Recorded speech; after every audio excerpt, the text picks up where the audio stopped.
this is Jenny from Z College, bringing you another video on the economy of China. In this video, we're going to focus on demographic challenges faced by China. So, this video is going to stress mainly on the changing nature of China's demographic problems since 1949 and how the government's policies have impacted these changes and how did the Chinese face these challenges.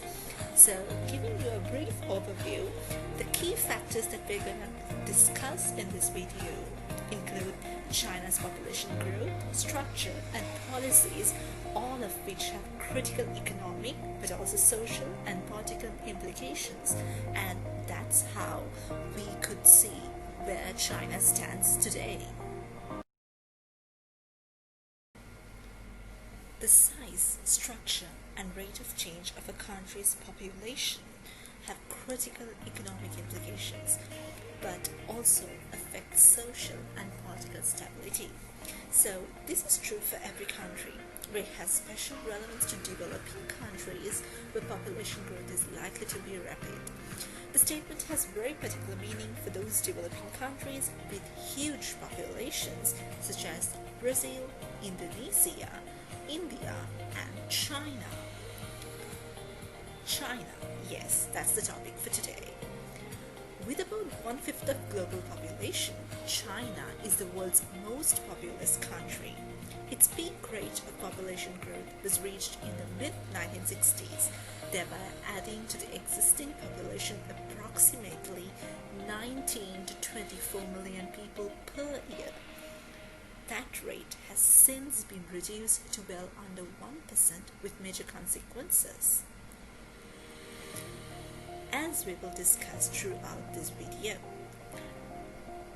Giving you a little bit of statistical information, in 2012, when China's population officially grew by less than 0.5%, some 6.69 million people were added to existing numbers, whereas in 2013, some 6.68 million people were added.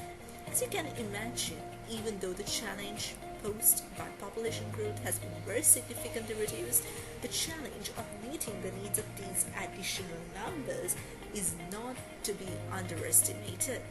Stay tuned to know more about this. Considering the economic implications of population growth, perhaps most obviously these are captured in its impact on employment and on distribution of national income between productive and non-productive activities.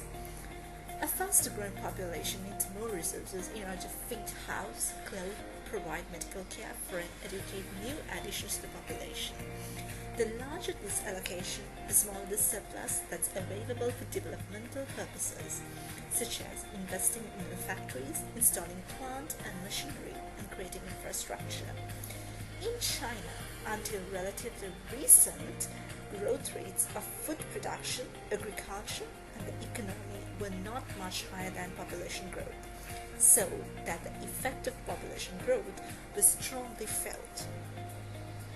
But currently, China is prospering with its population growth and the economic growth much of an equivalent stage.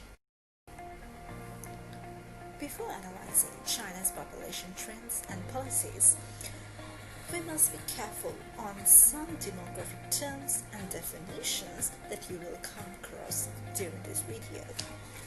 First, what's population size? Okay. Clarifying about population size to you, this is the number of people that constitute the population at a given time. Usually the end of a year, though sometimes it may refer to the year's midpoint. Having noted what's population size, next we move on to population structure. What's it? This refers to some aspect of a country's demographic profile, for example, geographical or sectoral distribution, or its distribution in terms of age or of sex. And the next keyword that we got to know is the population growth rate.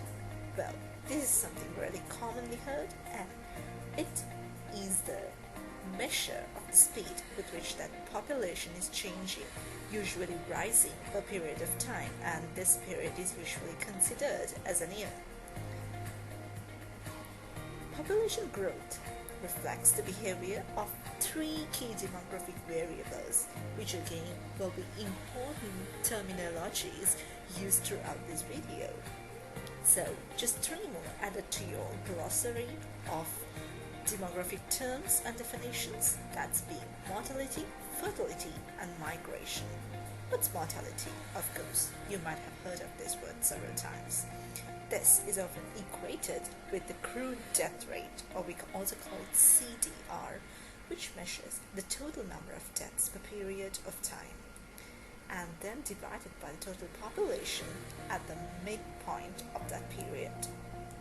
Whereas mortality rates usually follow a distinctive pattern. For example, China's crude death rate in 2012 was 7.15 per thousand. So these are often characterized by relatively high incidence of death among the very young, hence concerns about infant mortality, followed by a sharp fall to a low incidence among young age groups, however eventually starts to rise among the elderly too. Moving on, talking enough of mortality, we're going to talk about something positive, which is the fertility. Of course, it's not positive for an economy always. Anyways, putting up another word into your glossary, fertility is regarded as the single most important determinant of population change. This is correlated with a number of factors like societal values, age of marriage, female literacy, and childhood mortality. Usually, fertility is equated with the crude birth rate, which is also called CBR, and this is the total number of live births per time period divided by the total population counted at the midpoint of that period. So this measure is called the crude birth rate because it averages the birth rate across the entire population regardless of age or sex. In China, in 2012, the crude birth rate was 12.1 per thousand, which is almost half of the peak post-1978 level of 23.3 reached in 1987, which of course is not a bad improvement. So, the basic and the most frequently used index of fertility is the age-specific fertility rate, which is also called the ASFR. And this is a basic fertility index which relates the number of live births among women of a given age group to the total number of women of that age range. Knowing about ASFR, we also have another most popular index of fertility, which is also called the total fertility rate, or the TFR. This is usually derived from the ASFR, and it measures the average number of children born to a woman of childbearing age, which is usually considered to be between 15 to 49 years of age.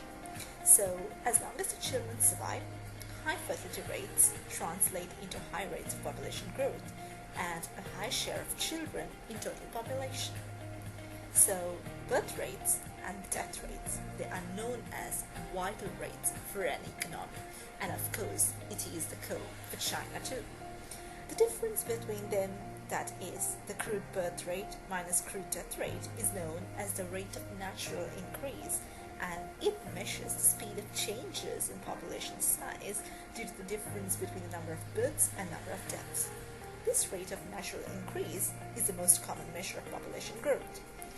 But take note that this rate doesn't include the effects of migration, which includes the population movements into and out of the country.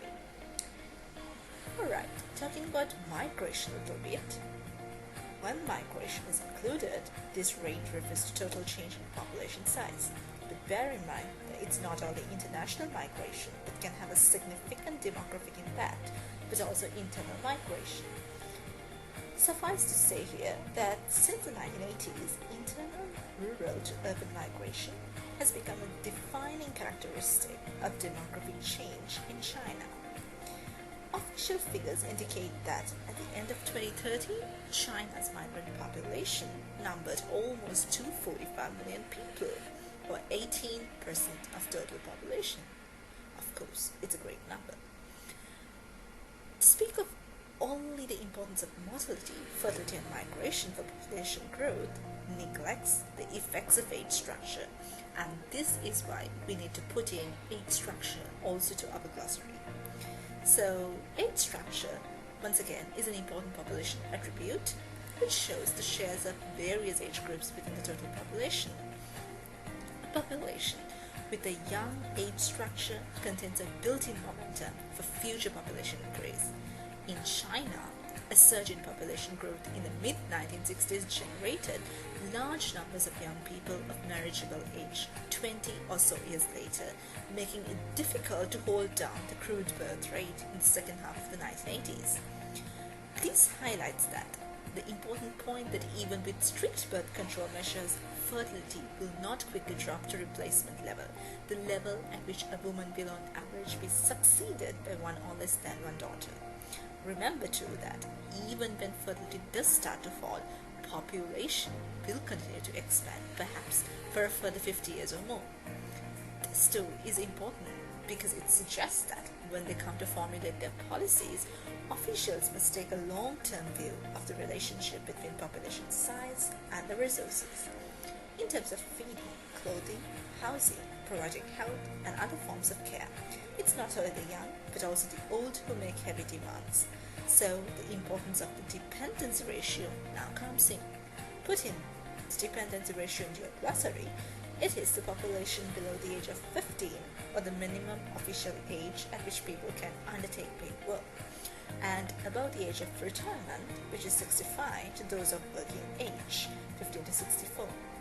So the more dependent young and old people there are in the population, the more resources have to be used to provide them with those basic necessities. That is, the higher will be demographic investment. As a result, the surplus available to the state for investment in infrastructure, agriculture, and industrial plant and machinery is constrained. Thereby, it limits the pace of economic growth.